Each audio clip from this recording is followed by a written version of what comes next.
आज मिल गया एक और सच्चाई का पुजारी मिट्टी में। आग इनके शरीर को तो राख कर देगी, लेकिन इनकी आत्मा की आवाज कभी मिट नहीं पाएगी। पुलिस डिपार्टमेंट के इतिहास में डीआईजी रुद्र प्रताप चौहान का नाम सुनहरे अक्षरों में लिखा जाएगा। बहन, भगवान की मर्जी के सामने इंसान बेबस है। मुझे आपके परिवार के साथ पूरी हमदर्दी है। बहुत हो गई हमदर्दी। मंत्री साहब, ये भाषण बंद कर दीजिए। कुछ ही दिनों के बाद आप ही के डिपार्टमेंट के लोग जब इनका घर खाली करवाने जाएंगे ना, तब मैं पूछूंगा आपको हमदर्दी के बारे में। वागले, कंट्रोल योरसेल्फ। जब तक हमारे डिपार्टमेंट के गद्दार और खादी के कपड़े के पीछे छिपे हुए दरिंदे जिंदा रहेंगे ना, ये चिताएं ऐसी ही जलती रहेगी, एक के बाद एक। कुछ चंद सिक्के मिलेंगे भाभी को सरकार की तरफ से भविष्य के लिए। वागले, स्टॉप इट। बोलने दो इसे, ठीक ही तो कह रहा है। लेकिन मैं वचन देता हूं कि डीआईजी रुद्र प्रताप की कुर्बानी व्यर्थ नहीं जाएगी। मैंने दिल्ली में केंद्र सरकार से बात कर ली है। इनकी हत्या की तुरंत ही न्यायिक जांच होगी। आज तक कौन सी कमेटी ने सही जांच करके मुजरिम को सजा दी है? यह आपकी कमेटी समिति की जांच की फाइलें होती है ना, ये ढुलमुल सरकार बदलते ही गुम हो जाती है। न्यायिक जांच करेगी दिल्ली, अंधी और वैरी दिल्ली। ये दिल्ली बस मुंह है इसलिए पटर पटर करती रहती है। ये करना है, ये होना चाहिए, हमें दिखाना है। बस दिल को तसल्ली देने के लिए अच्छा लफ्ज है दिल्ली। इंस्पेक्टर वागले, मैं तुम्हें सस्पेंड करता हूं। बस सस्पेंड होते होते मैं थक गया हूं। निकाल दो मुझे नौकरी से। सच्चे पुलिस की या तो मौत होती है या तो सस्पेंड किया जाता है। इस वर्दी ने मेरे हाथ काटे, वरना एक एक गले चीर देता मैं।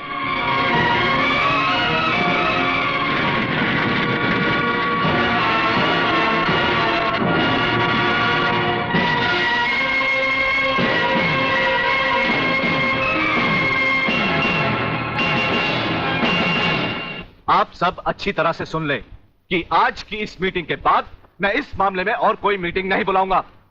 आज हमें इसी वक्त एक ऐसा डिसीजन लेना होगा जिससे कि हम देशद्रोहियों को जड़ से ही उखाड़कर फेंक सके। सर, बात अब इतनी आगे बढ़ चुकी है कि पुलिस और लोकल गवर्नमेंट के बस के बाहर है। अब सिर्फ एक ही रास्ता है sir, military force. Mister Menon, आपकी क्या राय है? सर, मिस्टर सिन्हा ठीक कह रहे हैं। सर, इसके लिए हमें पूरी मिलिट्री फोर्स भेजने की जरूरत नहीं। ये काम एक ऑफिसर सिर्फ अकेला ही कर सकता है। सिर्फ एक? यस सर, सिर्फ एक। वो शेरों का शेर है और राजाओं का राजा। हमारी पूरी मिलिट्री फोर्स को उस पर नाज है। उसने जिंदगी में कभी किसी चीज से हार नहीं मानी, इसलिए उसे वन मैन आर्मी कहा जाता है। कौन है वो? ब्रिगेडियर सूर्यदेव सिंह। 1962 की जंग में मेजर सूर्यदेव सिंह ने दुश्मनों के कई हवाई जहाज अपने कभी न खाली जाने वाले तेज निशाने से मार गिराए। उनकी इस दिलेरी और बहादुरी की कद्र करते हुए सरकार ने उन्हें परमवीर चक्र से सम्मानित किया और उसी के साथ मेजर से ब्रिगेडियर बना दिया। ऐसी ही बहादुरी और जांबाजी उन्होंने 1965 की जंग में भी कर दिखाई। टैंक युद्ध में दुश्मन के दांत खट्टे करते हुए ब्रिगेडियर सूर्यदेव सिंह आगे ही बढ़ते चले गए। खुद अकेले ही मशीन गन लेकर दुश्मन के खेमे में घुस गए और दुश्मनों की 4 चौकियों पर तिरंगा लहरा दिया। सिर्फ यही नहीं, इससे भी बढ़कर दिलेरी और बहादुरी उन्होंने 1971 की जंग में भी कर दिखाई और दुश्मनों को मुंह तोड़ जवाब दिया। सत्यवादी तुपे, दोगले के औलाद ये कौन सी फिल्म लाया है? हमें उसकी सूरत देखनी है, उसकी बहादुरी की चर्चा नहीं सुननी। अरे जंग के मैदान में कोई भी तिस्मार खा बनकर वीर और परमवीर चक्र झटक लेता ही है, लेकिन वो कितना भी बहादुर क्यों ना हो, मेरी तलवार की धार से और गोलियों की बौछार से उसे कोई नहीं बचा सकता। कोई नहीं। ना तलवार की धार से, ना गोलियों की बौछार से। बनना डरता है तो सिर्फ परवरदिगार से।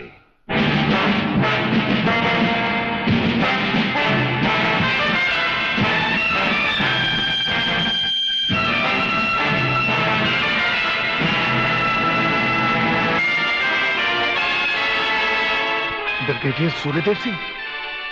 अच्छा, तो यही है तुम्हारा ब्रिगेडियर सूर्यदेव सिंह। ढूंढ डालो इसे। खबरदार, कोई हिलेगा नहीं। हमारे कमांडोज ने तुम्हारे सब साथियों को घेर रखा है। स्वामी जी, जरा अपने पीछे भी नजर डालो। ये कमांडो बड़ा खतरनाक है। तुम्हारा बाप है, पत्ता हिलने से पहले ही पेड़ काट डालता है। तुम्हारी भलाई अब इसी में है कि बिना हिले जुले खामोश खड़े रहो।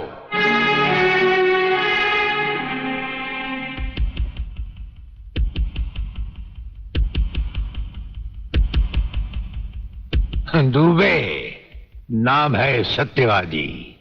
सत्यवादी दुबे। जैसे गधे की पीठ पर घोड़े की जीन अच्छी नहीं लगती, वैसे ही तुम्हारे कंधों पर ये सितारे अच्छे नहीं लगते। और ये कमरबंद पेटी भी अच्छी नहीं लगती।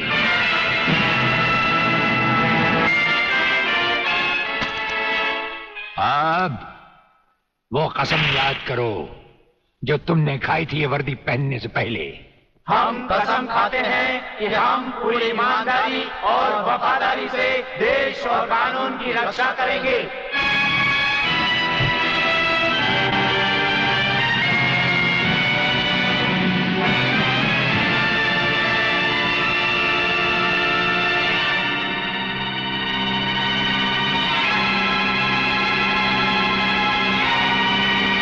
हम तुम्हें सिर्फ ये बताने आए हैं कि अगर तुमने तिरंगे के खिलाफ कोई भी कदम उठाया तो हम तुम्हें वो मौत देंगे जो ना तो किसी कानून की किताब में लिखी होगी और ना ही कभी किसी मुजरिम ने सोची होगी।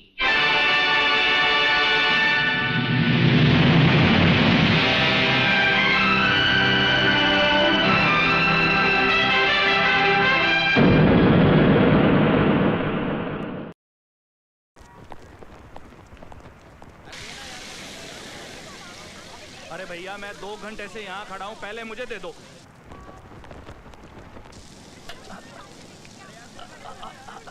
पापा पापा झंडा ला दे।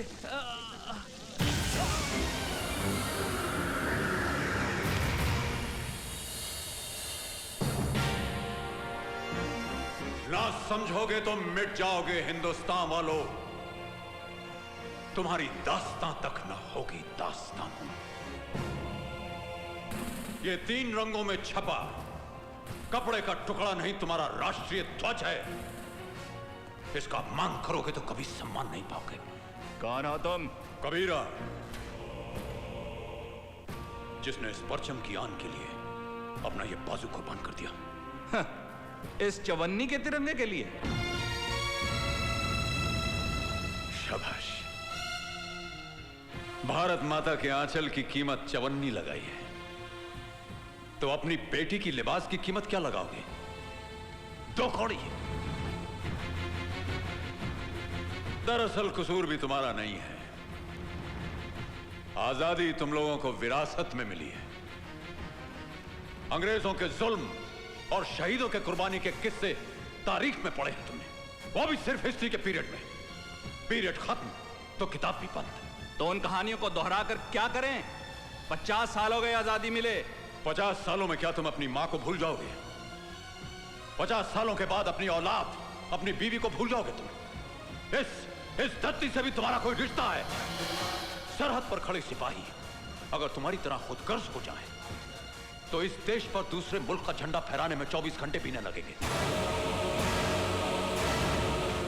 तुम जैसे कमजोर तो सिर्फ मंदिर मस्जिद के लिए लड़ सकते हो, देश की आन और मर्यादा के लिए नहीं।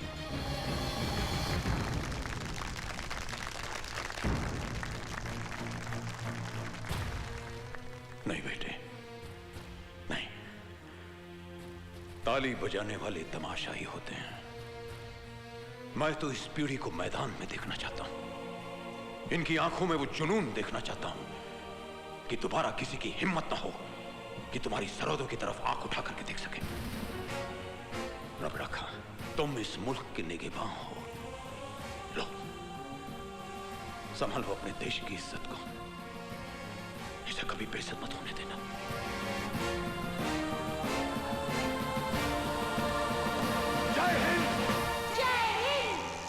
आज बंटवारे को 50 साल से ऊपर हो चुके हैं, लेकिन पड़ोसी मुल्क लगातार इस कोशिश में है कि हमारे देश का विनाश करे।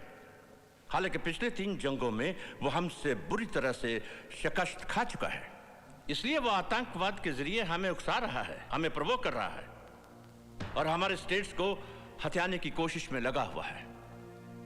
लेकिन उनकी इस कोशिश को नाकाम करने का एक तरीका है, और वो ये है कि उनके खिलाफ तमाम सबूत हासिल करके हम यूएनओ के सामने पेश करें, ताकि वो पड़ोसी मुल्क को एक टेररिस्ट स्टेट डिक्लेयर कर दे। हमारे इंटेलिजेंस आर्मी के कई जांबाज सिपाही इस मकसद में शहीद हो चुके हैं। आज मुझे ये कहते हुए बेहद खुशी और फख्र महसूस हो रहा है कि हमारा एक जांबाज सिपाही इस मिशन में कामयाब हो चुका है और तमाम सबूतों के साथ बहुत जल्द वो हमारे पास पहुंच रहा है।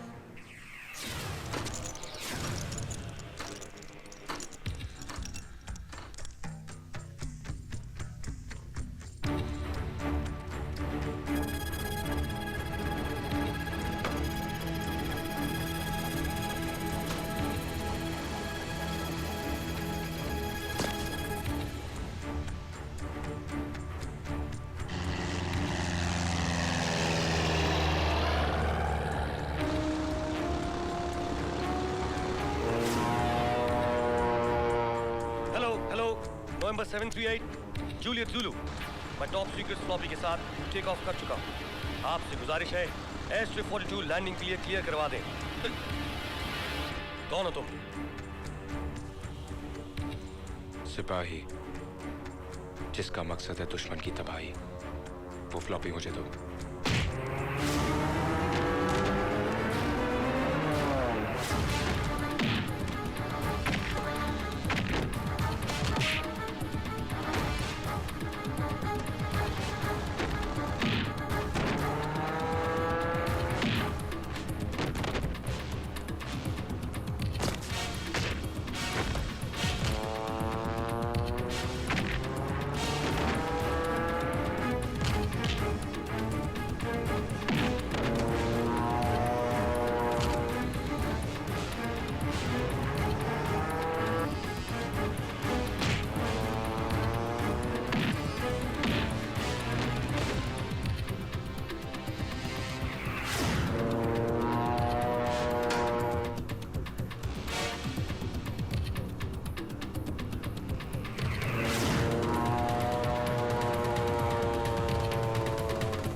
Sit down. Thank you, sir.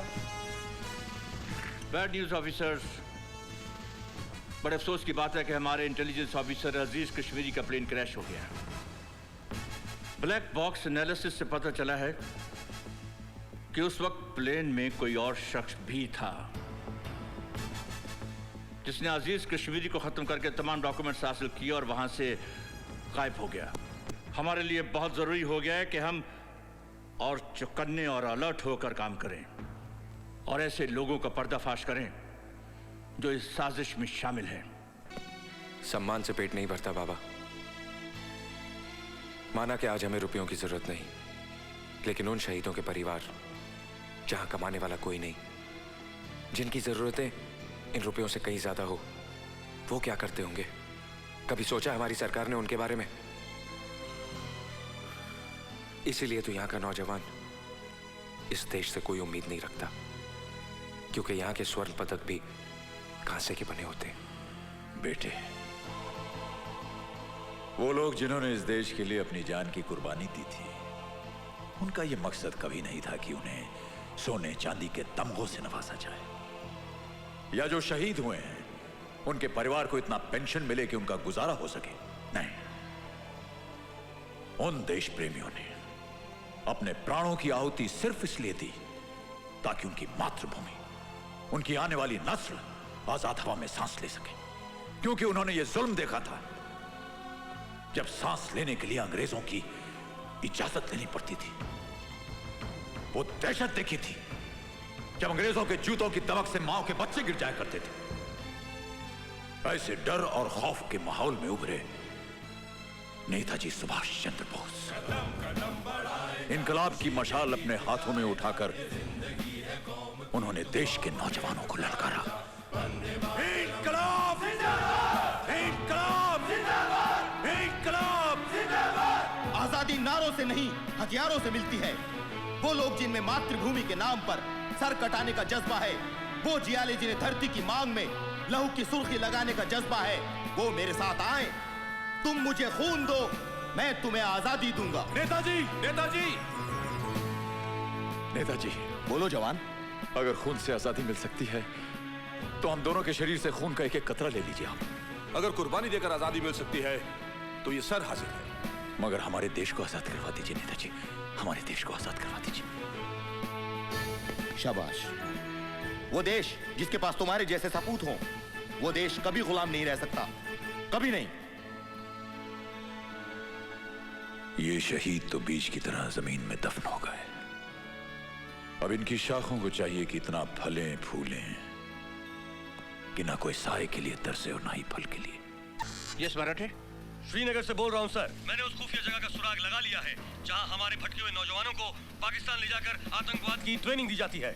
Well done my boy, well done. Thank you sir, but be careful.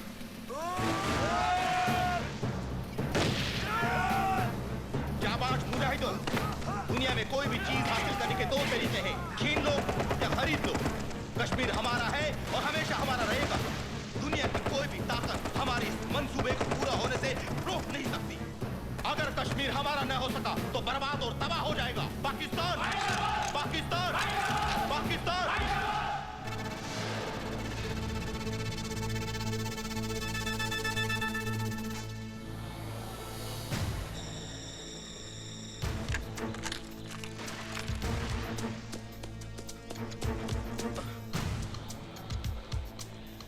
Ajay Malhotra, Malhotra, Malhotra, Malhotra.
Yes Marathe. Sir, मैंने सारे सबूत इकट्ठे कर लिए थे, लेकिन अजय मल्होत्रा सारे सबूत। Oh my God, damn it, where is Ajay Malhotra? कहाँ है वो? सर वो अभी तक श्रीनगर से नहीं लौटा है क्या? हमारे एजेंट बाजीराव मराठे का मर्डर हो गया है। उस वक्त जब मराठे टेररिस्ट कैंप की वीडियो फिल्म बनाने में कामयाब हो गया था। And do you know who is the bloody killer? Ajay Malhotra. क्या? But it is impossible sir. Ajay Malhotra तो सिर्फ एक राइटर है। Look at this.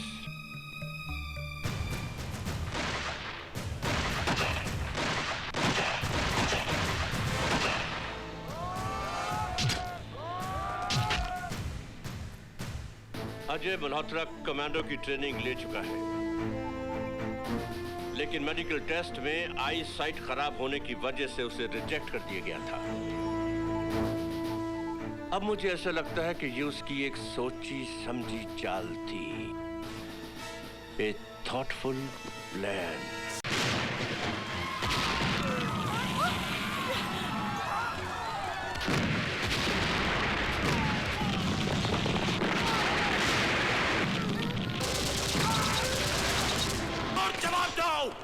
हद कर दो उन दुश्मनों को जो हमारी मर्यादा को लगने की जुर्रत करते हैं। तुम्हें भारत मां की कसम, हिंदुस्तान की कसम।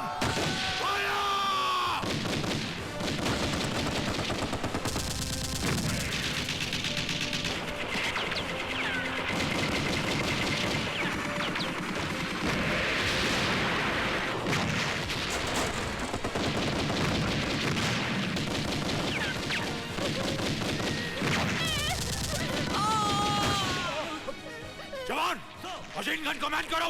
Yes sir. Colonel Malhotra. Yes sir. अपने बटालियन के साथ रियर अटैक प्लान करो। Major Parag. Yes sir. Follow me sir.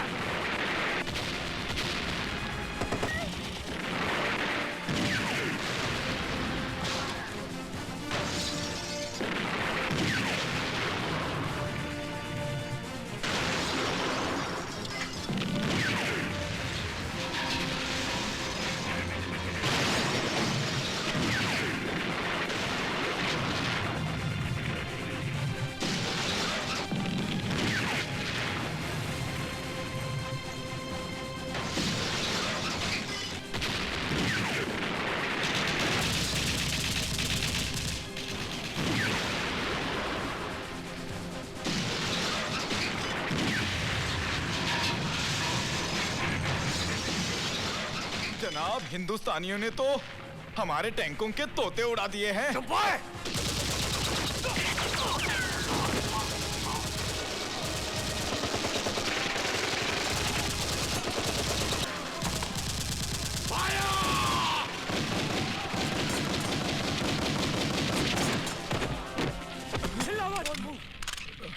Major, you've done it, man. Thank you, sir. जय हिंद। सिविलियंस को इनके गांव तक पहुंचा दो।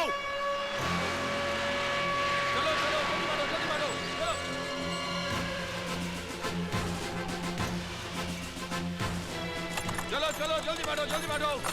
Come on, hurry up. और कोई है क्या?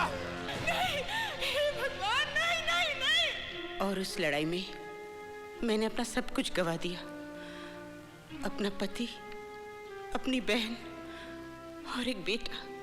सच्चाई ये नहीं है, ये सच्चाई नहीं है बाबू जी। ये आप क्या कह रहे हैं भाई साहब? साफ साफ कहिए ना बाबा, क्या कहना चाह रहे हैं आप? सन 71 की जंग का वो खौफनाक मंजर मुझे आज भी अच्छी तरह याद है।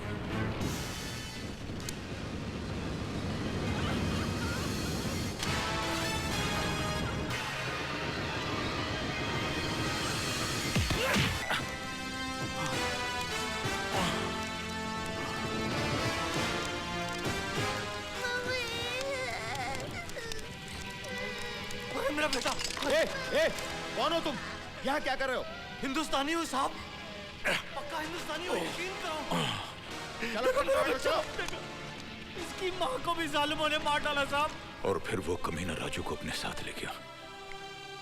मौत का सदमा तो इंसान बर्दाश्त कर लेता है, लेकिन जब कोई अपना खो जाता है तो उसे पाने की तड़प को बर्दाश्त नहीं कर पाता। ये दुख मैं भाभी जी को नहीं देना चाहता था, रब रखा। न जाने उस कमीने ने राजू को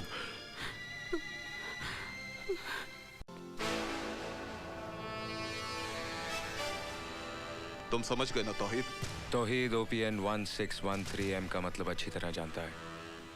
अब तक मेरे हाथों हिंदुस्तानी अफसरों का कत्ल हुआ, लेकिन अब हिंदुस्तान की सरजमी पर पाकिस्तानी वजीर आजम को मारने का सहरा भी मेरे सर पर।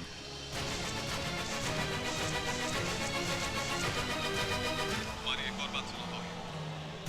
Hello hello Tauheed, hello. तुम पाकिस्तानी प्राइम मिनिस्टर का खून हिंदुस्तान में करना चाहते हो ताकि इसका इल्जाम हिंदुस्तानियों पर लगे? कैसी बेसिर पैर की बातें कर रही हो? मैं तौहीद हूं, तुम्हारा आशिक। सिर्फ अपनी बातें करो, अपनी शादी की बातें। मैं अपनी शादी के बारे में बात करूं, चाहे मेरा होने वाला शौहर इस मुल्क की सुहागनों को विधवा बना दे। मैं अपने घर के बारे में सोचूं, चाहे मेरा होने वाला शौहर यहाँ के मकानों को कब्र में बदल दे। मैं सुहाग की चुनरी को अपनी आंखों में लपेट लूं ताकि लाशों की ढेर नजर ना आए, इन जोड़ों की इतना घनघना ना हो कि यतीम बच्चों की चीखें सुनाई न दे। यही चाहते हो ना तुम? ये क्या हो गया तुम्हें? हाथ मत लगाओ मुझे, मैंने सब अपने कानों से सुन लिया है। कौन हो तुम? कौन हो तुम? सुनना चाहती हो? मैं पाकिस्तानी तंजीम का खुफिया मेंबर हूं। जिस होटल में तुम नाचती थी वो हमारा कंट्रोल टावर था, और जब्बार हमारे मिशन का सरगना। रोशनारा, तू मेरा मकसद पूरा करने में मेरा साथ दे, मैं जिंदगी भर तेरा साथ दूंगा। सौदा नहीं, मदद। हम दोनों मुसलमान हैं, हमारा ईमान एक है, हमारा कुरान एक है। मेरा साथ दे रोशनारा। जब कुरान और ईमान का वास्ता दे दिया तो इनकार कैसे कर सकती हूँ? लेकिन एक वादा कर। कैसा वादा? तेरे मकसद के खातिर हिंदुस्तान का एक भी मुसलमान बलि नहीं चढ़ेगा। इस मुल्क के रहने वाले हर एक मुसलमान की हिफाजत की जमानत दे, फिर मैं तेरे साथ हूँ। कैसी बेवकूफी की बातें कर रही है? जंग जब मुल्क तबाह करने के लिए हो तो ये नहीं देखा जाता कि वहां के रहने वाले किस मजहब के हैं। वो सिर्फ दुश्मन होते हैं। क्यों? हिंदुस्तान के मुसलमानों का कुरान अलग है और पाकिस्तान के मुसलमानों का अलग? अगर तेरी नजर में यहाँ के मुसलमान दुश्मन हैं, तो मैं तेरी दोस्त कैसे हो गई?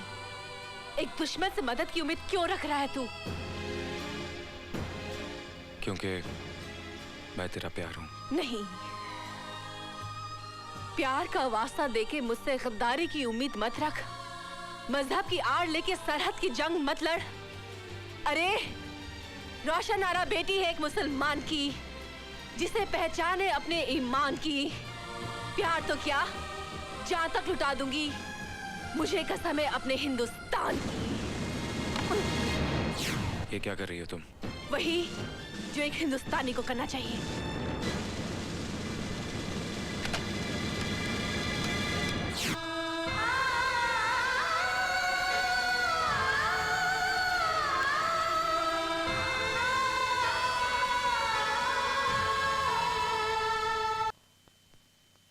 तौहीद की जिंदगी में तू ही एक रोशनी थी, बाकी सब अंधेरा ही अंधेरा है।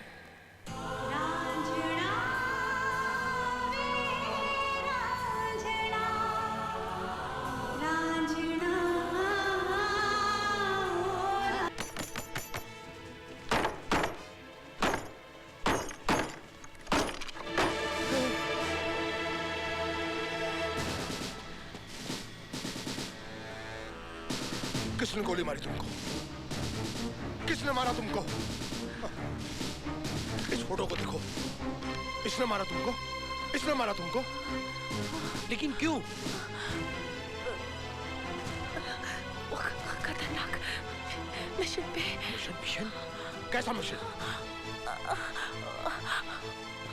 OPN 1613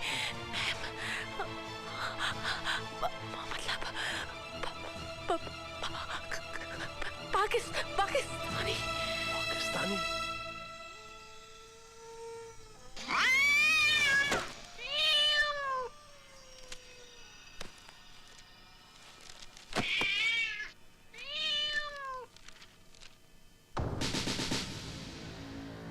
You are under arrest. आखिरी बार मैं तुमसे पूछ रहा हूँ, ऑपरेशन 1613M का क्या मतलब है? What does it stand for? मैं 1000 बार कह चुका हूँ कि मुझे इस कोड का मतलब नहीं मालूम। Then who the bloody hell knows it? किसे मालूम है ये? तौहीद को।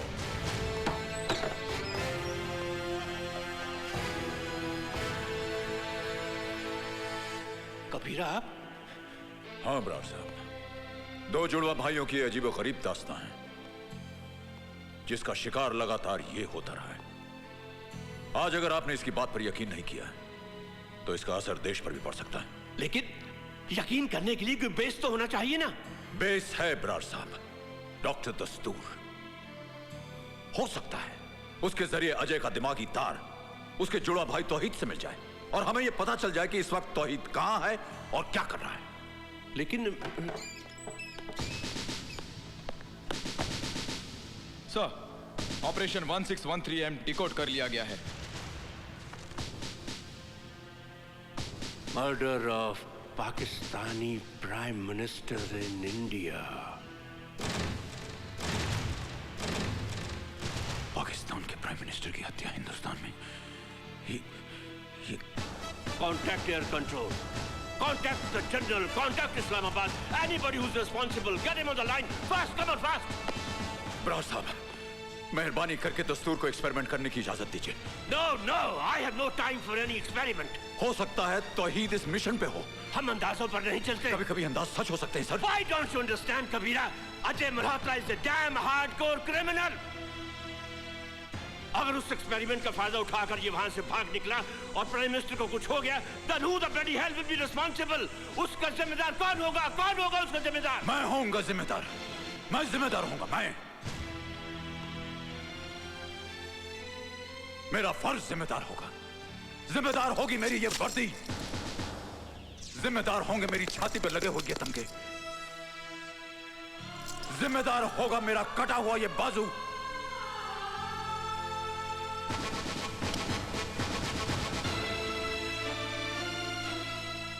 जिम्मेदार होगी एक बाप की कुर्बानी। जिम्मेदार होगा एक मां का वो दूध जो लहू बनकर इसकी रगों में दौड़ रहा है। और अगर ये सब जिम्मेदारियां भी कम पड़ जाती हैं तो इसकी जगह मुझे गिरफ्तार कर लीजिए, मुझे फांसी पर चढ़ा दीजिएगा ब्रार साहब। ओके कबीरा, ठीक है। I'll give it a try. Thank you Brar. हमारे ट्रांसमीटर का सिग्नल बता रहा है कि गिड्डा स्वामी का अड्डा वो ये रहा। ये से बाहर एक वीरान जगह पहाड़ियों के बीचों बीच है। Commandos ready for operation.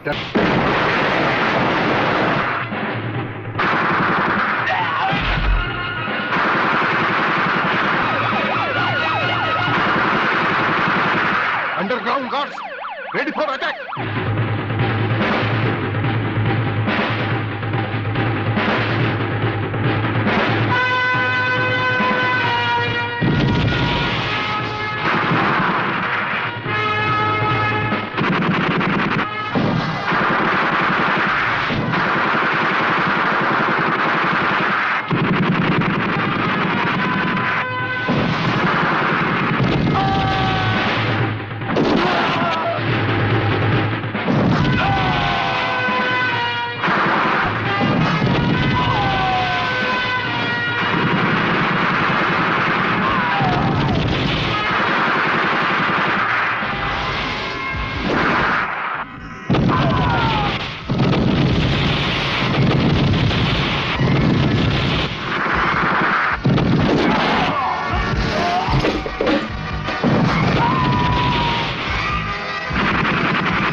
लोगों से कह दो कि हथियार फेंक दे। जरा भी हरकत की तो चिथड़े उड़ा दूंगा। हथियार फेंक दो।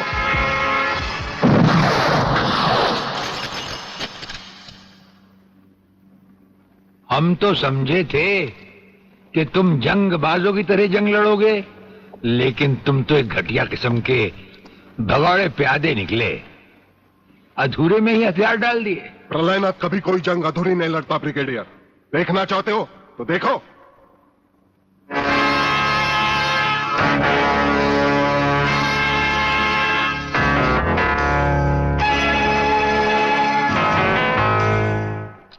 देखा वागले, अब हथियार नीचे डालने की बारी तुम्हारी है। डाल दो हथियार।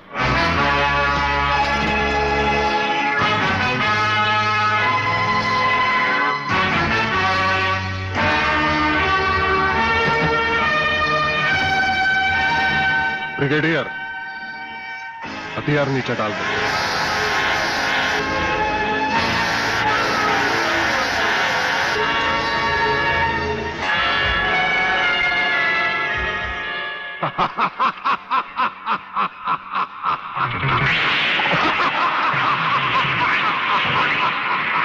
बागले साहब, यही है मेरे पिताजी का कातिल, इसीने मेरे पिताजी का खून किया। यही है कातिल। बागले साहब, मत छोड़ना इसे। हाँ, मैं हूं तेरे पिता का कातिल, और आज तुम सबका कत्ल भी मेरे हाथों से ही होगा। वागले, तुम्हारी गर्मी को ठंडा करने का सामान भी मैं साथ लाया हूं। वो देखो।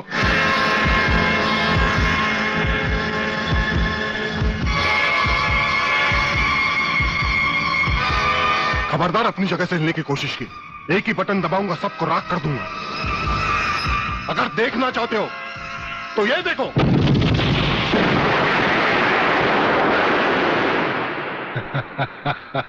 देखा ब्रिगेडियर, मेरी जंग की शुरुआत, और इसकी इंतहा होगी तुम्हारी बर्बादी और हिंदुस्तान का खात्मा। हिंदुस्तान का खात्मा? हिंदुस्तान का खात्मा तो सदियों से कोई नहीं कर सका। वो तो एक ख्वाब ही रहा जो न कभी पूरा हुआ था और न कभी होगा। रहा हमें मारने की बात, तो फिर हिंदुस्तान में शेर बचे ही कितने हैं। उन्हें तो हुकूमत भी मारने की इजाजत नहीं देती। और फिर तुम जैसे गेंडे की शक्ल की औकात ही क्या? मेरी औकात का पता तो तुम्हें आज ही चलेगा ब्रिगेडियर। मैं भी देखता हूं इन शेर के जबड़ों में कितने दांत हैं।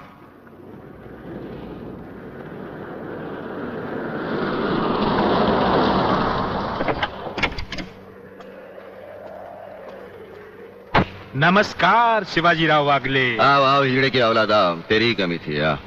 जब तक हमारे देश के हिस्से में तेरे जैसे मंत्री आएंगे ना, हमारे देश का इसी तरह कल्याण होता रहेगा। नमस्ते। वाह प्रलयनाथ जी वाह, क्या खूब मिलाई है इन दो देशभक्तों की जोड़ी, जो आज देश के नाम पर एक साथ शहीद हो जाएंगे।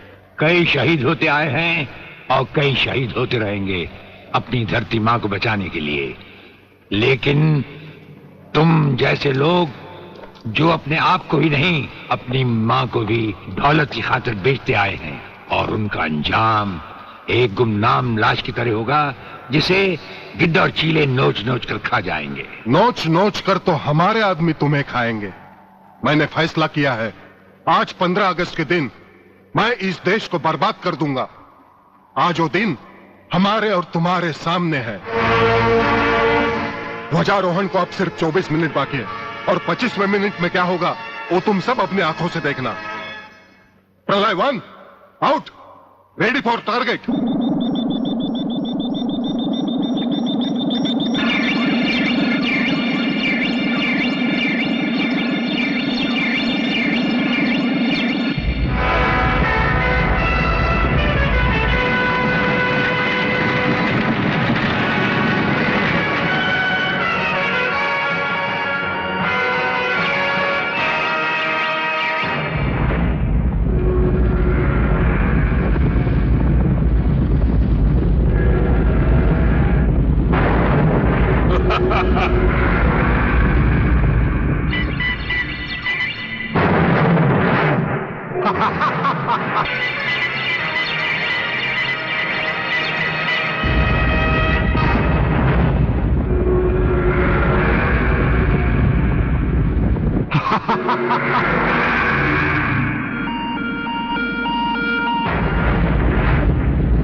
देखा ब्रिगेडियर, ये है मेरी जंग की शुरुआत। अब तुम सबके सामने ये मेरे तीनों मिसाइल्स ईस्ट, वेस्ट और नॉर्थ कमांड को खत्म करेंगे और हिंदुस्तान पर विदेशी हुकूमत का झंडा लहराएगा। और इस देश की बर्बादी तुम सब अपनी आंखों से देखोगे। ये देखो,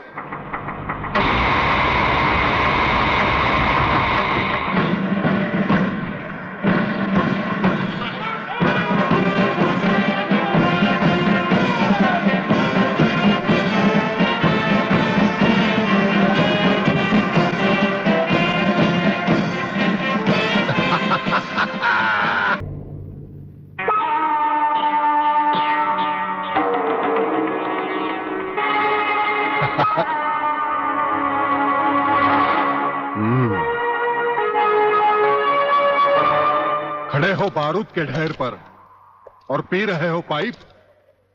तुम्हारे जलवे में कोई कमी नहीं आई ब्रिगेडियर। तुम दोनों में से कोई भी अपनी जगह से हिला तो दोनों कैबिन रिमोट कंट्रोल से उड़ा दूंगा। खबरदार, हिलोने भून कर रख दूंगा।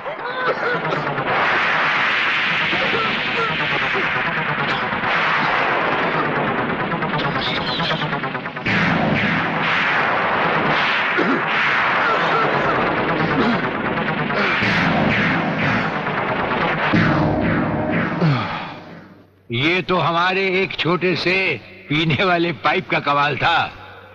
अगर कहीं भूले से हमारे इस रुमाल को हाथ लगा बैठते तो जलकर राख हो जाते गेंडा स्वामी।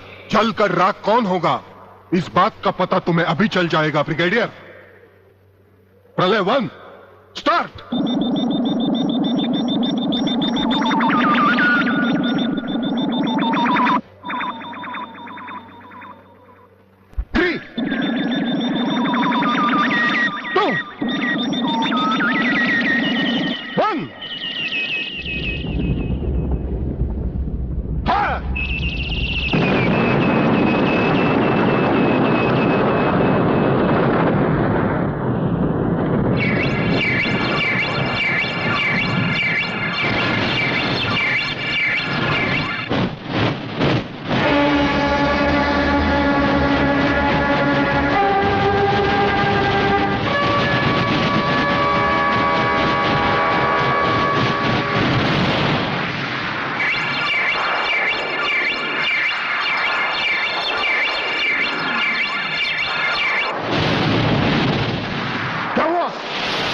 तीसरा सब मिसाइल चालू कर दो।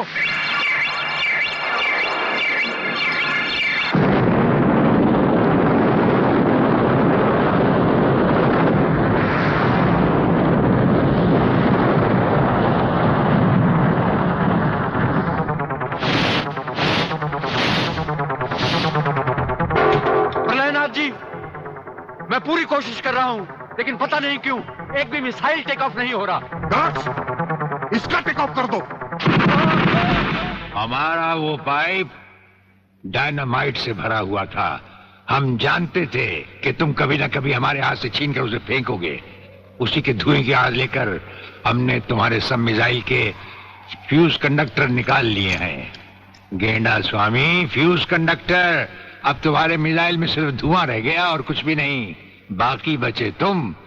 गेंडा स्वामी, उसे तो हम निपट लेंगे। भून डालो इसे।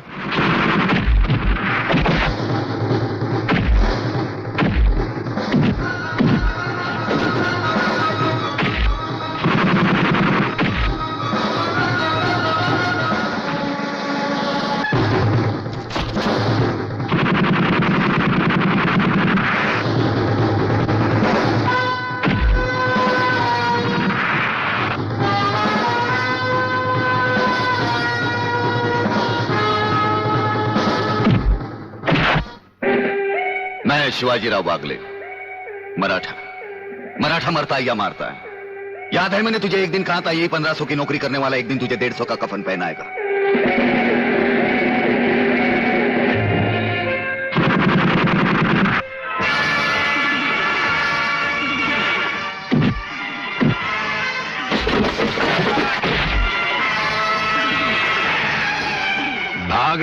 निशानी, प्रधानमंत्री का ख्वाब देखने वाले मंत्री ब्रिगेडियर का सलाम नहीं लो। नहीं नहीं, मुझे मत मारो, मुझे मत मारो। तुम जैसा गद्दार और कहता है मुझे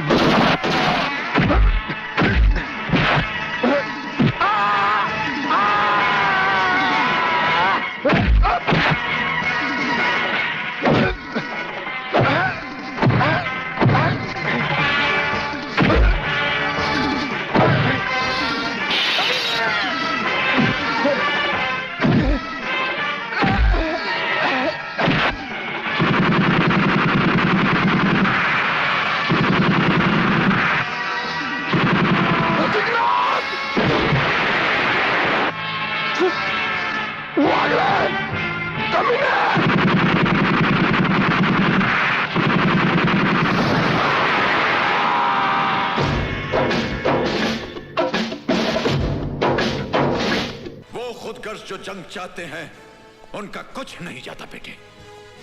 तबाह तो वो लोग होते हैं जिनकी सुबह रोटी की तलाश में शुरू होती है और रात थकान के बिस्तर पर।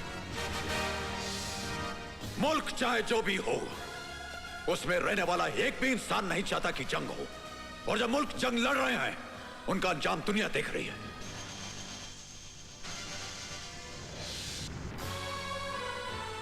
उनकी जमीनों पर अनाज नहीं, भूख उगती है। दरख्तों पर फल नहीं, बारूद की धूल मिलती है। जो मर जाते हैं, उनकी आंखें कांधा देने वालों के इंतजार में खुली रहती हैं, और जो बच जाते हैं वो इतने सहमे हुए रहते हैं कि माचिस की एक तीली जलने पर कांप पड़ते हैं। वो अगर मकसद की बात करते हो तो रोको, रोको उन आर्यों को जो इंसानियत की जड़ें काट रही हैं, और काट डालो उन हाथों को जो मौत का सामान बांट रहे हैं। भाई!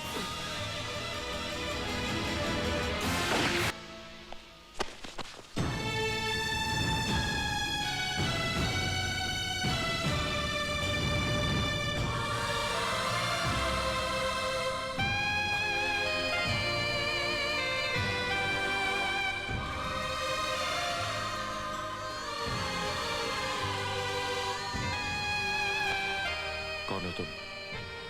तुम्हारा भाई।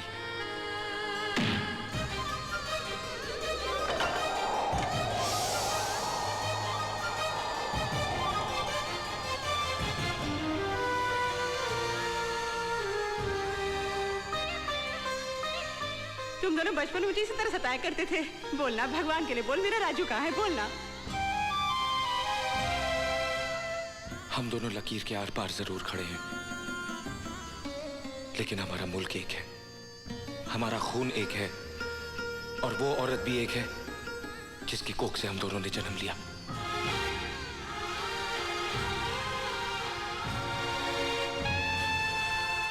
ये खून मेरे जिस्म से पहले क्यों नहीं बहा? कम से कम तुम मुझे अपने सीने से तो लगा लेते। तौहीद!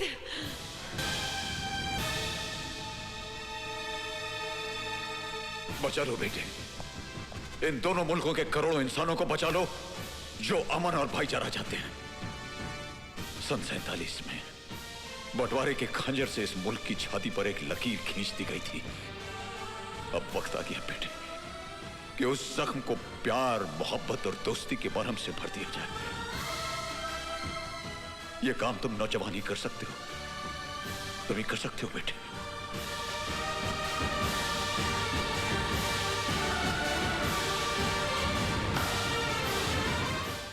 क्या कह रहे हो Sharma? Come on, give me the phone. Yes Sharma, बोलो। सर, पाकिस्तान के प्राइम मिनिस्टर के प्लेन पर मिसाइल से अटैक हुआ, लेकिन वो बच गए। उन्हें एयरपोर्ट में भी खतरा है सर। व्हाट? हमारे क्लियरेंस के बिना प्राइम मिनिस्टर का प्लेन भारत आया कैसे? गुल अफगान जनाब।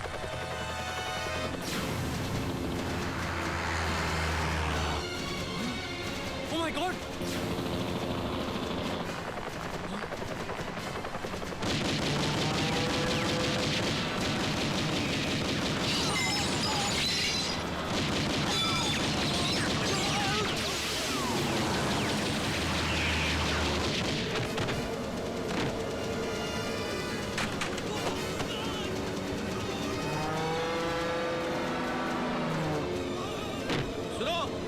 भाइयों भाइयों आप भी सीट बेल्ट पहन लो, घबराने की जरूरत नहीं है।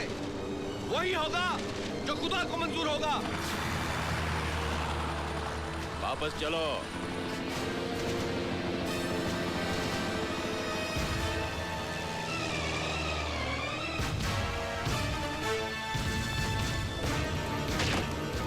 वजीर आजम साहब, आपकी मौत तय है।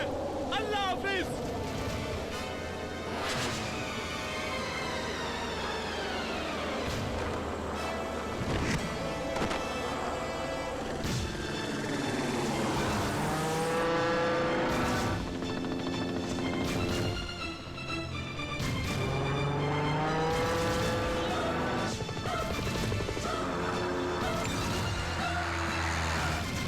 थोड़ा नीचे।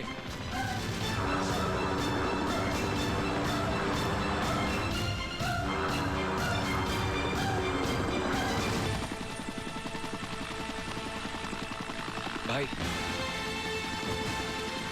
संभाल के।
सर आप फिक्र मत कीजिए, everything will be all right.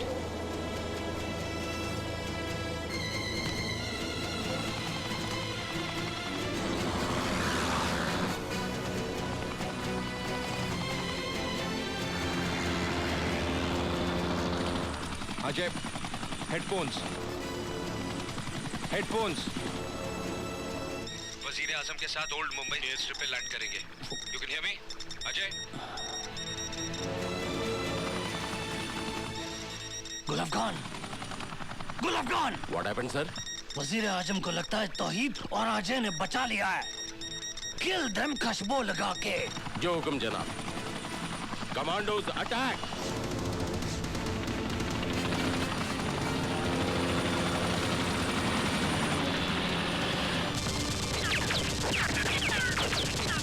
Ajay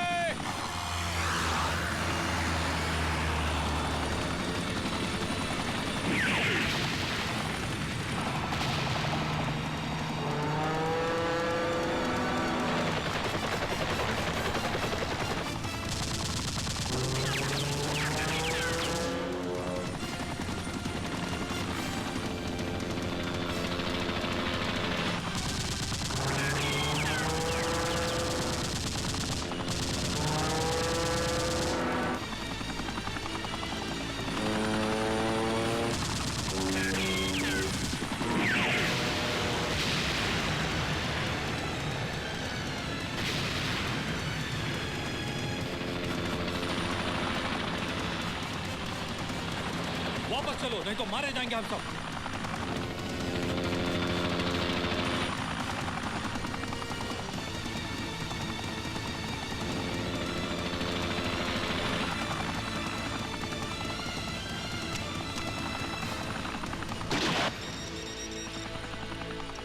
गुल अफगान, मर जाओ या मार दो खुशबू लगा के। मेरी गोलियां खत्म हो गई हैं जनाब। हेलीकॉप्टर लेकर प्लेन में घुस जाओ। Let's go back.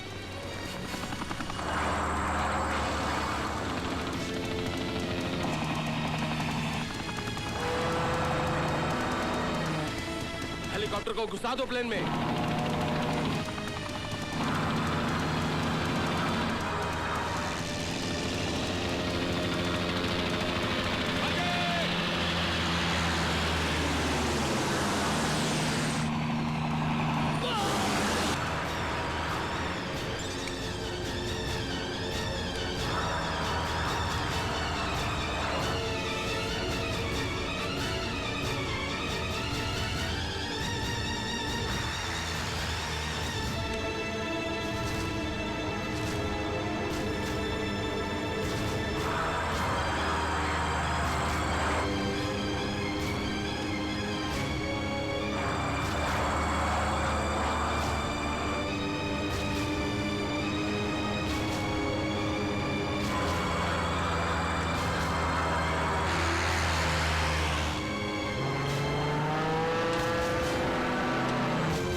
कौन है तू?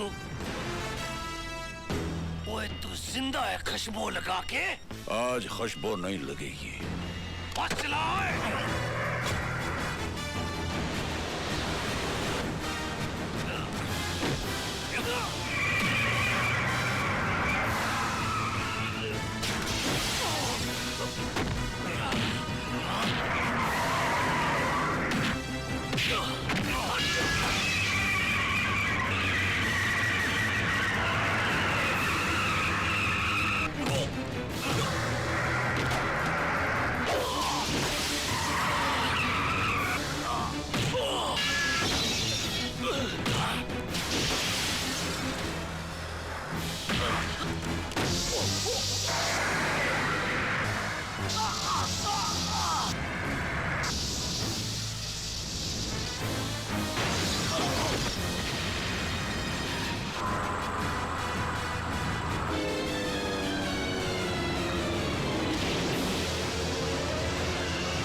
इतना बड़ा प्लान फेल हो चुका है।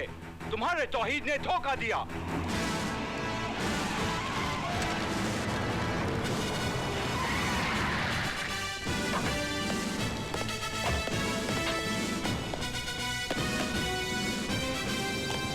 जनाब, यही है वो शैतान जो इंसानियत का दुश्मन है, दोनों मुल्कों का दुश्मन है।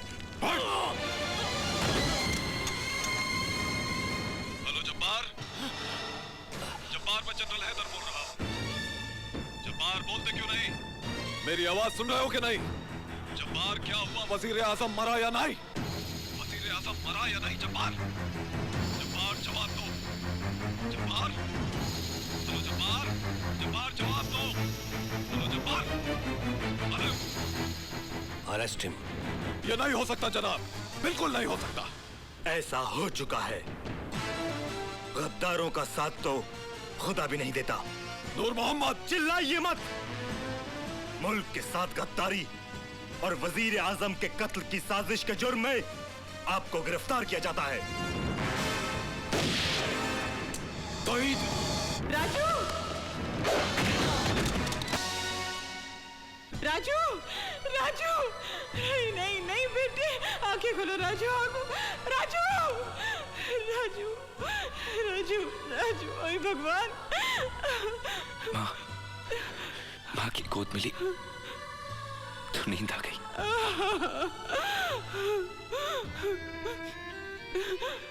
माँ, जब दो भाई माँ की कोख में एक साथ रह सकते हैं, पल सकते हैं, तो फिर इस धरती की गोद में आकर वो एक दूसरे के दुश्मन क्यों बन जाते हैं? इसका जवाब तो भगवान के पास भी नहीं है बेटे। भगवान के पास भी नहीं है बेटे।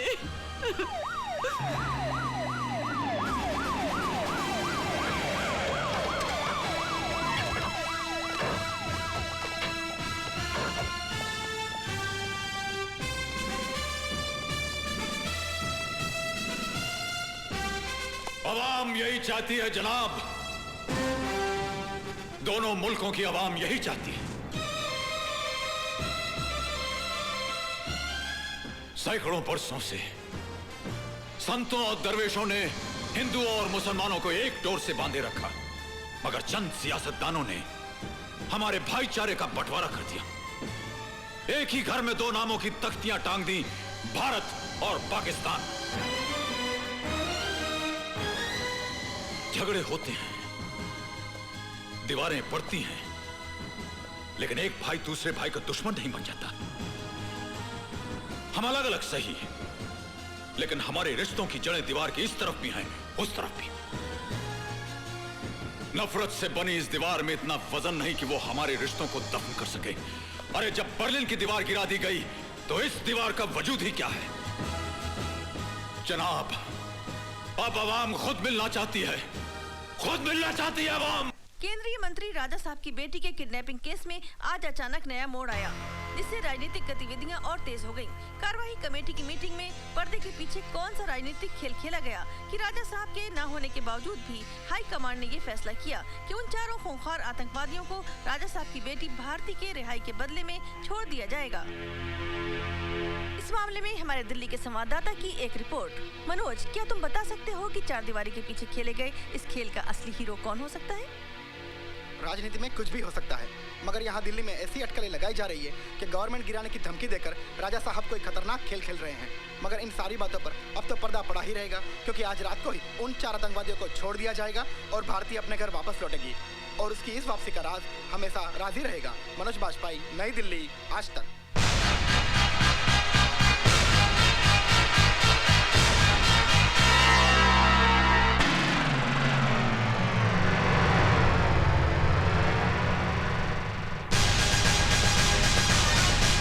रुकिए रुकिए, कहाँ जा रहे हैं आप?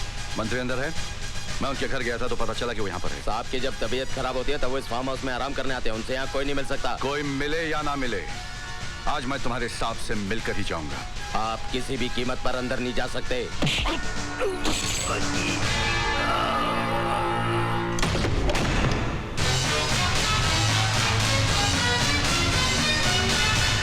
पता नहीं तुम जैसे गद्दार और देशद्रोही नेता का असली रूप हमारे देश की अंधी जनता कब देखेगी। कल तक तो टीवी इंटरव्यू में बड़े बड़े भाषण दे रहे थे कि मेरी एक बेटी तो क्या, अगर मेरे 10 संतान भी होते तो मैं उसे देश के लिए कुर्बान कर देता। और एक ही दिन में सब कुछ बदल दिया, करवा दी उन 4 कमीनों की रिहाई अपनी बेटी की जान के बदले में। अरे शर्म आती है मुझे तुम जैसे गंदे नेता को देखकर। मेजर, तुम अपने हद से आगे बढ़ते जा रहे हो। जब एक फौजी की खोपड़ी गर्म हो जाती है तो अपनी हद ही क्या, दुश्मन की सरहद भी पार कर जाता है। जानते हो उन कमीनों ने कितने हिंदुस्तानियों का खात्मा किया, कितनी औरतों का सुहाग उजाड़ा, कितने मासूम बच्चों को यतीम किया। उन्हें पकड़ने के लिए हमारे कितने जाबाज जवान शहीद हुए, और तुमने एक लड़की तुम्हारी बेटी की खातिर उन 4 आतंकवादियों को छुड़वा दिया। राजा साहब, सरकारी कुर्सी बाप की मोहब्बत निभाने के लिए नहीं, देश की रक्षा के लिए दी जाती है। सच कह रहे हैं आप, बिल्कुल सच। भारती, तुम? हाँ मैं। आज मैं भी अपने बाप का असली रूप देखने यहाँ चली आई हूँ, और पता चला कि बीमारी के बहाने आप यहाँ कौन सा आराम फरमा रहे हैं। भारती, तुम भी इन वर्दी वालों की बातों में आ गई। आप इस देश की जनता की आंखों में धूल झोंक कर उन पर राज कर सकते हैं पापा, मगर अब अपनी बेटी की आंखों में धूल झोंक कर उसके दिल पर बाप बनकर राज नहीं कर सकते। मुझे शर्म आती है आपको बाप कहते हुए भी। जिसके बाप ने आजादी की जंग में अंग्रेजों की गोलियां अपने सीने पर खाकर इस देश को आजादी दिलवाई थी, और आज उसी का बेटा आतंकवादियों से गले मिलकर अपने ही देश को लूट रहा है। भारती, बंद करो ये बकवास। ये बकवास नहीं, हकीकत है। आज मुझे ये भी मालूम हो गया है कि उन चारों को छुड़वाने के लिए आप ही ने मेरे अपहरण का नाटक रचा था, और फिर बाद में आप ही ने सरकार को गिराने की धमकी देकर सरकार को दबाव में लाकर उन चारों को छुड़वा दिया। देश का प्रधानमंत्री बनने की लालच ने आपको इतना गिरा दिया है कि आपने अपनी खुद की बेटी का भी इस गंदी राजनीति में इस्तेमाल किया। बस करो बेटी। मत कहिए मुझे बेटी। आज से मैंने वो सारे रिश्ते तोड़ दिए हैं जो हमारे बीच थे। अब मैं आपको सारी दुनिया के सामने बेनकाब कर दूंगी और देशवासियों से चिल्ला चिल्ला के कहूंगी कि देखिए इस आदमी की असलियत। जिसे तुम प्रधानमंत्री बनाना चाहते हो वो आदमी कितना कमीना है। अरे जो अपनी बेटी को बेच सकता है वो एक दिन कुर्सी के लिए अपनी माँ को, अपने वतन को भी बेच देगा। बदतमीज।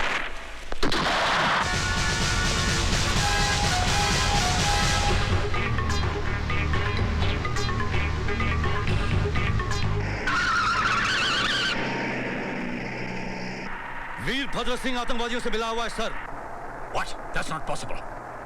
उसने अपनी बेटी को भी मार दिया सर, अपनी असलियत छुपाने के लिए। जी हाँ, वो इस वक्त मेरे कब्जे में, मैं उसे हेडक्वार्टर ले आ रहा हूँ sir.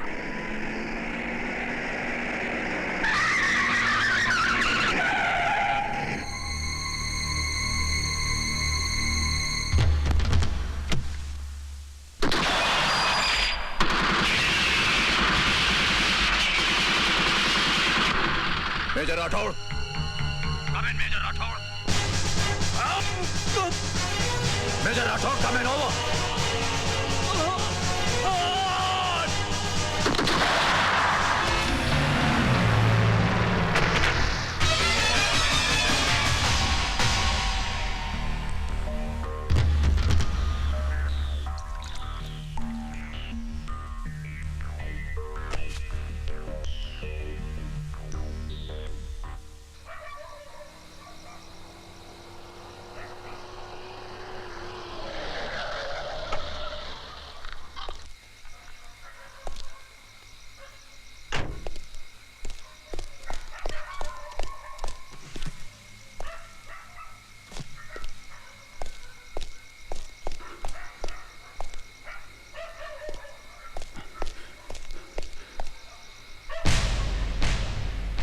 Major Rathore!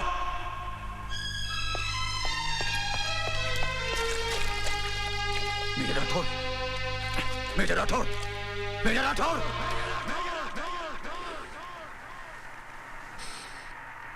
Major Rathore की मौत इस जंग की शुरुआत थी।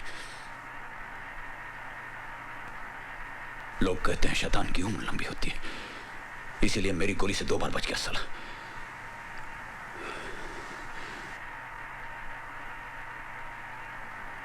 हालात फिर कुछ यूं बदले कि मैं अपना मिशन पूरा नहीं कर सका। एक सच्चा सरदार मर सकता है लेकिन अपने बाल नहीं काटेगा।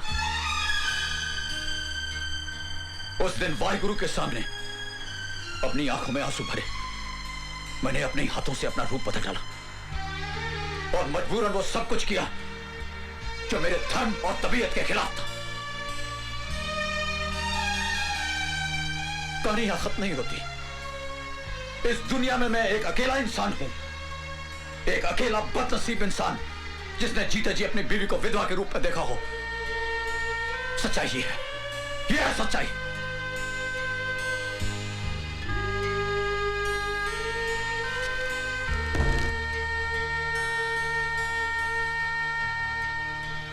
जिस मकसद से मैं आपका आर्मी हेडक्वार्टर लेके जा रहा हूं वो तो पूरा हो गया, लेकिन आपका मकसद अभी पूरा नहीं हुआ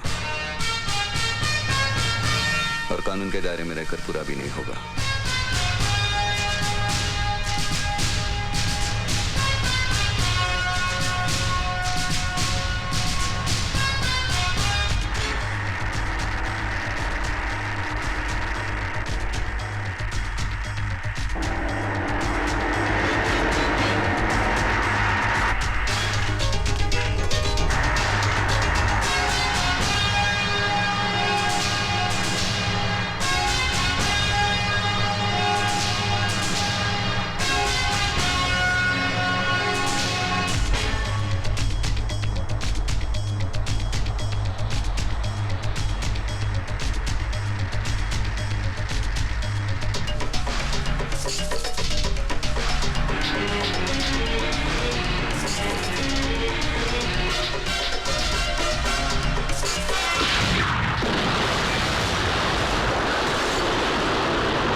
उसकी मौत के साथ ही हमारी ये दोस्ती का राज भी अब हमेशा हमेशा के लिए धरती में दफन हो जाएगा और कल से हम अपनी दोस्ती को दुश्मनी में बदल देंगे।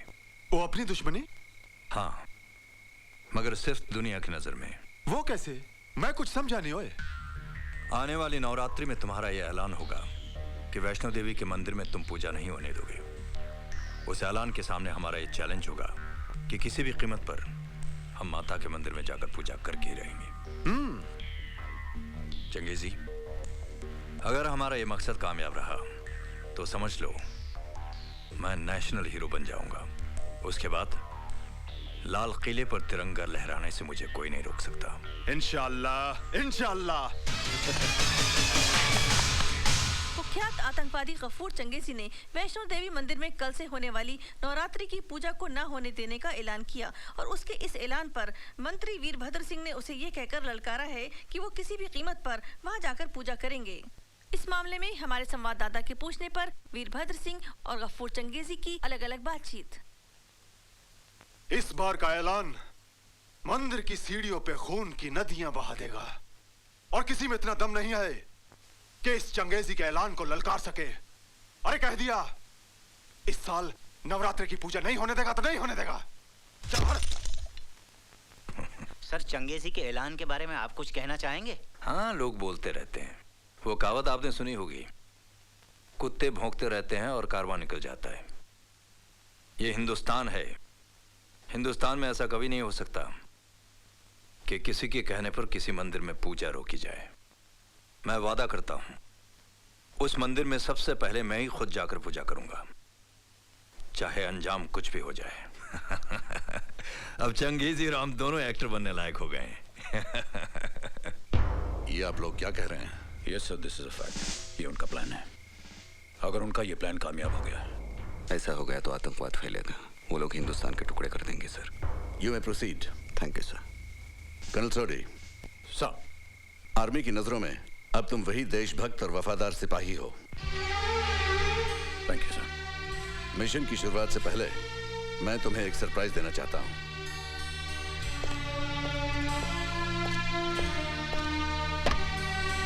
आइए।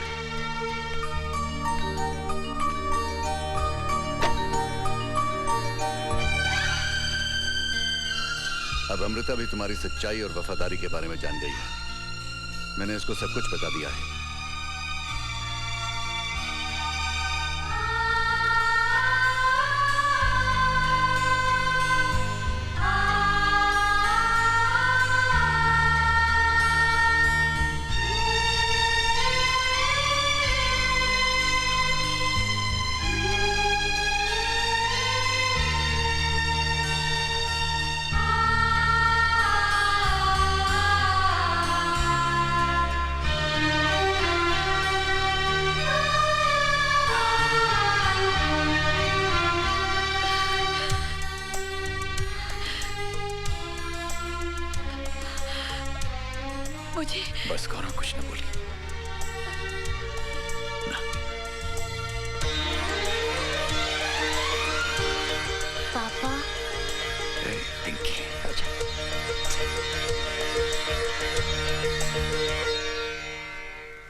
जगीरा!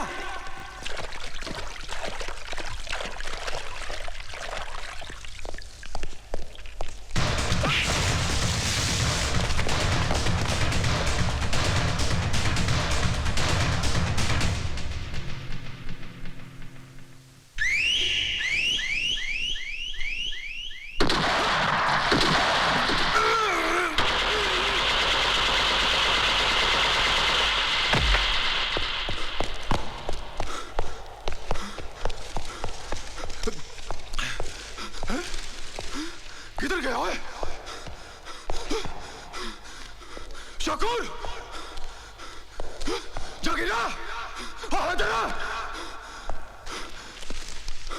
हो शाबादा! किधर? किधर बोलो मेरे से बात करो! वो देखा! मार दिया सबको! अब मेरे से बात करो! जगीरा! कहाँ है तू? बाहर आ! अरे सामने आ चुके क्या हालात?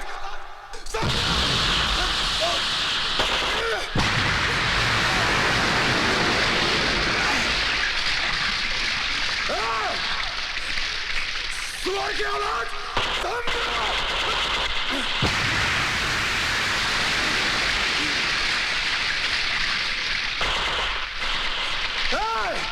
चंगेजी के सीने पे गोली मार अगर मरद का बचा है तो। अरे इधर मार चंगेजी के, तेरे पटाखों से चंगेजी नहीं डरेगा। अरे सुअर की औलाद सामने आ।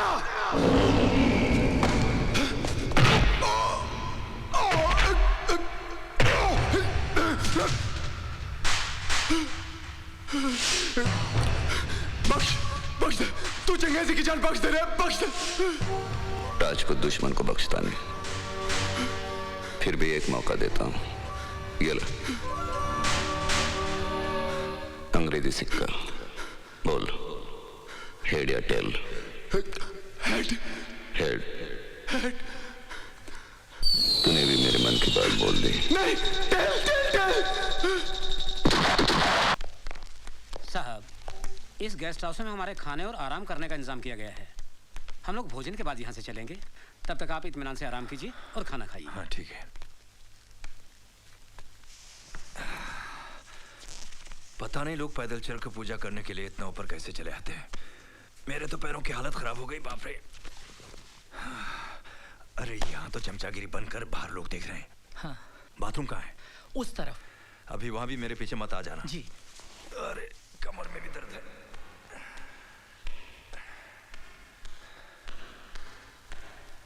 अरे भाई कहाँ है? लेफ्ट को कि राइट को? सामने है sir.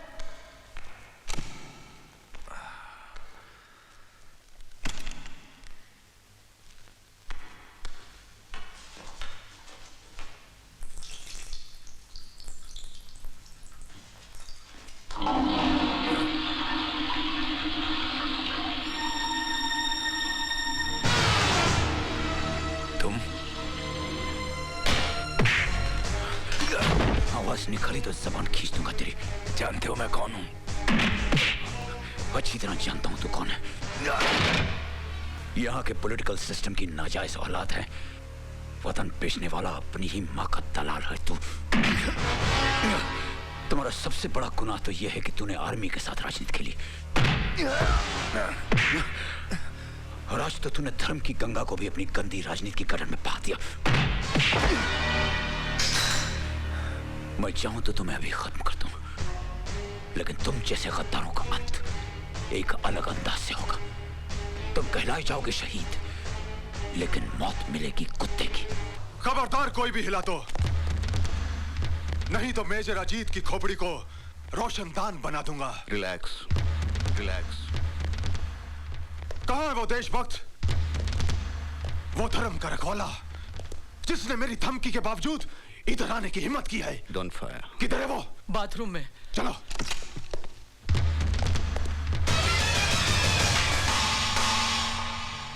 Very good Changezi, very good.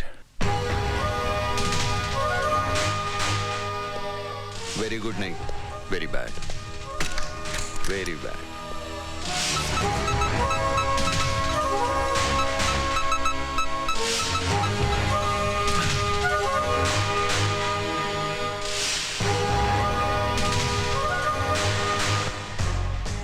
Virbhadra Singh.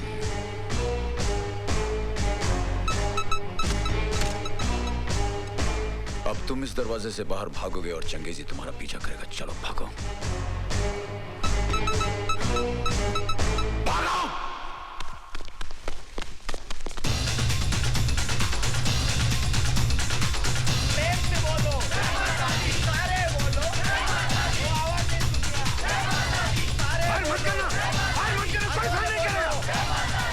राजा साहब क्यों भाग रहे हैं?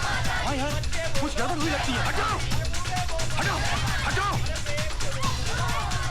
फायर मत करना! फायर मत करना! उसके जिस्म पे बम बना है! अरे फायर मत करना भाई! उग्रवादी पीछे पड़ा है। फायर मत करना! फायर मत करना! कोई फायर नहीं करेगा! फायर मत करना! अरे ये तो वही चंगेजी है। अरे ये तो बहुत खतरनाक उग्रवादी है।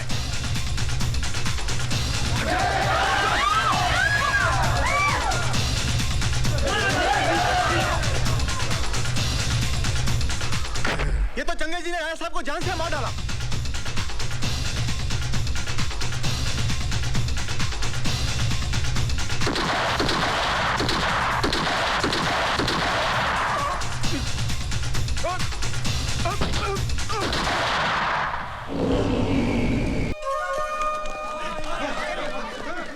वाह, क्या शहीद की मौत मिली है राजा साहब को। हाँ यार, जान देकर अमर हो गए।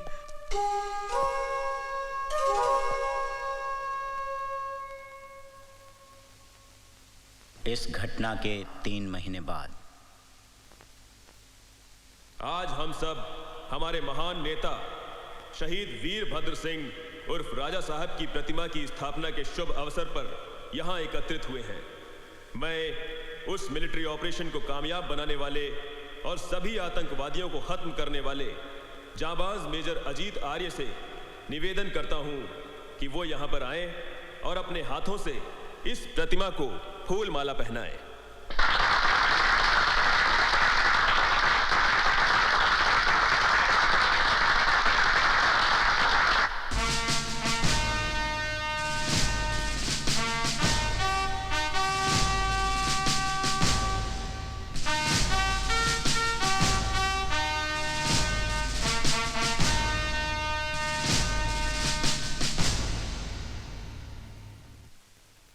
कमीने, तुम्हारे जैसे गद्दारों का अब हम यही हाल करेंगे।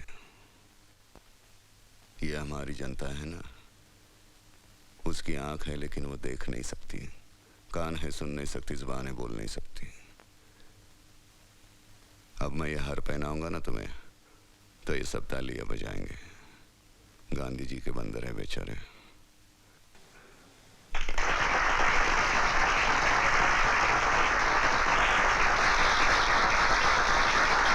देखा ना,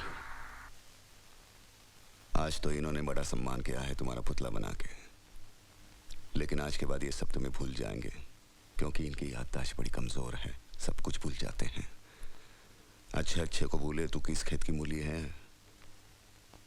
आज के बाद तेरा सम्मान करेंगे चिड़िया, कौवे और कबूतर।